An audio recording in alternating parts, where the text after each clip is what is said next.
আমার কিছুই করার নেই, আমার কিছুই ভালো লাগছে না।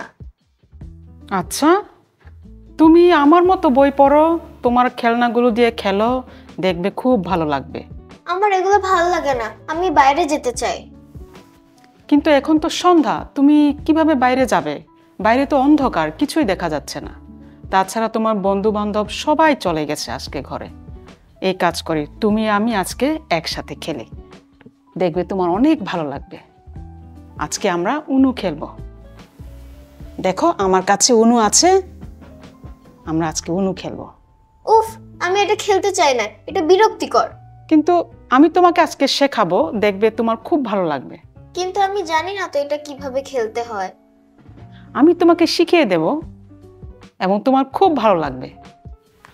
দেখো, এটা এভাবে খেলতে হয় না।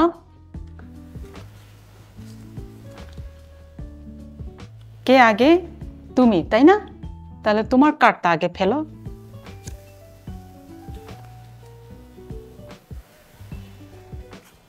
এই যে দেখো, হ্যাঁ, তুমি দুইটা নিবে এখান থেকে। আচ্ছা।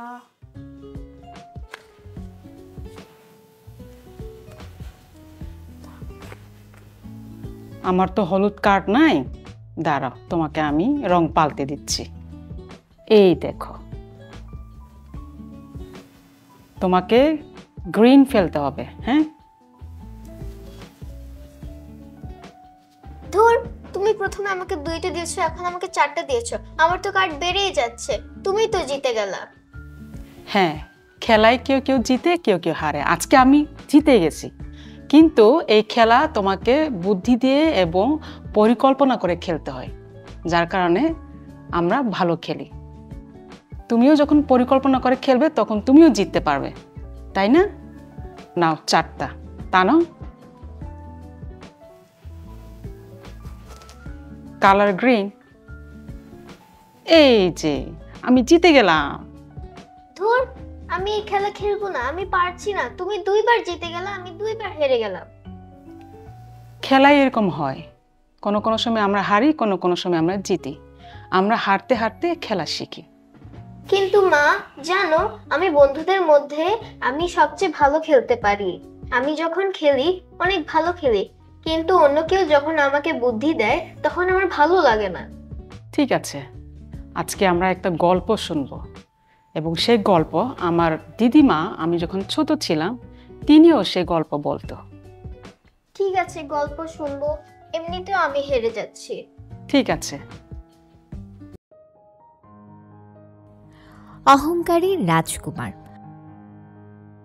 অনেকদিন আগের কথা, একজন রাজকুমার ছিল যে বাস করত অনেক বড় রাজপ্রাসাদে। রাজকুমার খুবই বুদ্ধিমান ছিল এবং সে অনেক কিছু শিখেছিল, আর তাই সে অহংকারীও ছিল এবং সে ভাবত সে সব কিছুই জানে। একদিন রাজকুমার রাজপ্রাসাদের বাগানে হাঁটছিল, তখন সে হঠাৎ একটি সুন্দর ফুল দেখতে পায় এবং সে তার মালিকে ডাকে সেই ফুল সম্পর্কে তথ্য নেয়ার জন্য। রাজকুমার, এটি একটি আশ্চর্য কার্যকারী ফুল। এই ফুল যার মন পবিত্র তার মনের ইচ্ছা পূরণ করতে পারে। আমি জানি, কিন্তু এটার নাম কি? রাজকুমার, এটার নাম ইচ্ছা পূরণের ফুল। অবশ্যই, আমি তো তা জানতামই। রাজকুমার ফুলটি ছিঁড়ে হাতে রাখল। আমার খুব ইচ্ছে আমি যেন আগের থেকেও আরো বুদ্ধিমান হই। হঠাৎ সেখানে এক ঝলক আলো দেখা গেল, আর রাজকুমার নিজেকে এমন এক জায়গায় দেখল যেখানে তার আশেপাশে সব কিছু জাদুকরী ছিল। কার এত বড় সাহস যে ইচ্ছে পূরণের ফুলের রাজ্যে এসেছে? কে তুমি? আমি ইচ্ছে পূরণের ফুলের পরী। তুমি একটা ইচ্ছে প্রকাশ করেছ, আর তোমার ইচ্ছে আমি পূরণ করব। আমার ইচ্ছে পূরণ হয়ে গেছে? হ্যাঁ, অবশ্যই, কিন্তু খুবই সতর্ক থেকো তুমি যে ইচ্ছে প্রকাশ করেছ তার জন্য রাজকুমার। কোনো কোনো সময় আমরা যা মনে করি আমাদের দরকার তা আসলে আমাদের দরকার হয় না। আমি জানি আমি কি চাই এবং কি প্রয়োজন।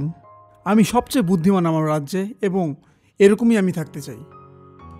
ঠিক আছে রাজকুমার, তোমার ইচ্ছে পূরণ হয়েছে, কিন্তু মনে রেখো বুদ্ধি ছাড়া জ্ঞান অনেকটাই ডানা ছাড়া পাখির মতো। পরীটি চলে গেল আর রাজকুমার নিজেকে বাগানেই ফিরে পেল। সে চারিদিকে দেখল সব কিছু আবার আগের মতোই আছে। কিছুই তো ঘটলো না। এটা বোধহয় সময় নষ্ট ছাড়া আর কিছুই না। রাজকুমার রাজপ্রাসাদে ফিরে গিয়ে তার পড়াশোনা শুরু করল। সে লাইব্রেরি, সব বই, সব ভাষা শিখল এবং সব ধরনের ধাঁধার সমাধান করল। এরপরও তার মনে হলো কি যেন একটা বাকি আছে। একদিন রাজকুমার গ্রামের ভিতরে রাস্তা দিয়ে হাঁটছিলেন। এমন সময় দেখলেন কয়েকজন শিশু তারা খেলা করছে, আনন্দ করছে আর সাথে সাথে তাদের ধাঁধার সমাধানও করছে। তারা কি করছে? তারা এত খুশি কেন? সে শিশুদের কাছে গিয়ে জিজ্ঞেস করল তারা কি খেলা করছে। আমরা একটা খেলা করছি যেটা সবাই মিলে একসাথে সমাধান করতে হবে। এটা অনেক মজার। তোমরা একসাথে কেন করছো? একা কেন করছো না? কারণ এটা অনেকজন একসাথে করলে বেশি মজা হয়। রাজকুমার কিছু সময় এভাবেই শিশুদের খেলতে দেখতে থাকলো এবং সে বুঝতে পারল আসলেই একসাথে মিলে কিছু করলে তা অনেক আনন্দের হয়। মনে হয় জীবনে শুধুমাত্র জ্ঞান অর্জন করাই সব না, আর অনেক কিছু আছে। বোধহয় আমার সবার সাথে একসাথে কাজ করা উচিত। এতে সবার সাথে আনন্দে অনেক কাজ করতে পারবো।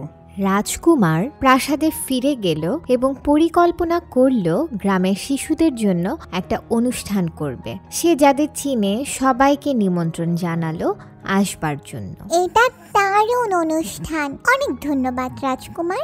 আমরা এরকম আনন্দ কোনো অনুষ্ঠানেই করিনি। রাজকুমার শিশুদের খেলতে দেখল এবং অনুভব করল সে বাইরের অনেক আনন্দই উপভোগ করতে পারেনি।